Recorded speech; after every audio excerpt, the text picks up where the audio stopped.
Sayyidina Mu'adz radhiyallahu anhu meriwayatkan bahawa seorang lelaki telah bertanya kepada Rasulullah sallallahu alaihi wasallam, apakah jihad yang paling besar ganjarannya? Baginda sallallahu alaihi wasallam bersabda, orang yang paling banyak mengingat Allah Subhanahu wa taala dalam jihadnya.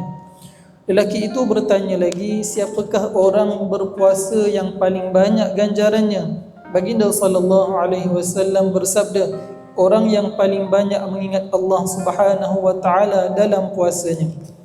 Demikianlah baginda sallallahu alaihi wasallam bersabda tentang solat, zakat, haji dan sedekah, yakni solat, zakat, haji dan sedekah yang paling afdal ialah yang paling banyak Allah Subhanahu wa taala diingati dalam melakukan amalan-amalan itu.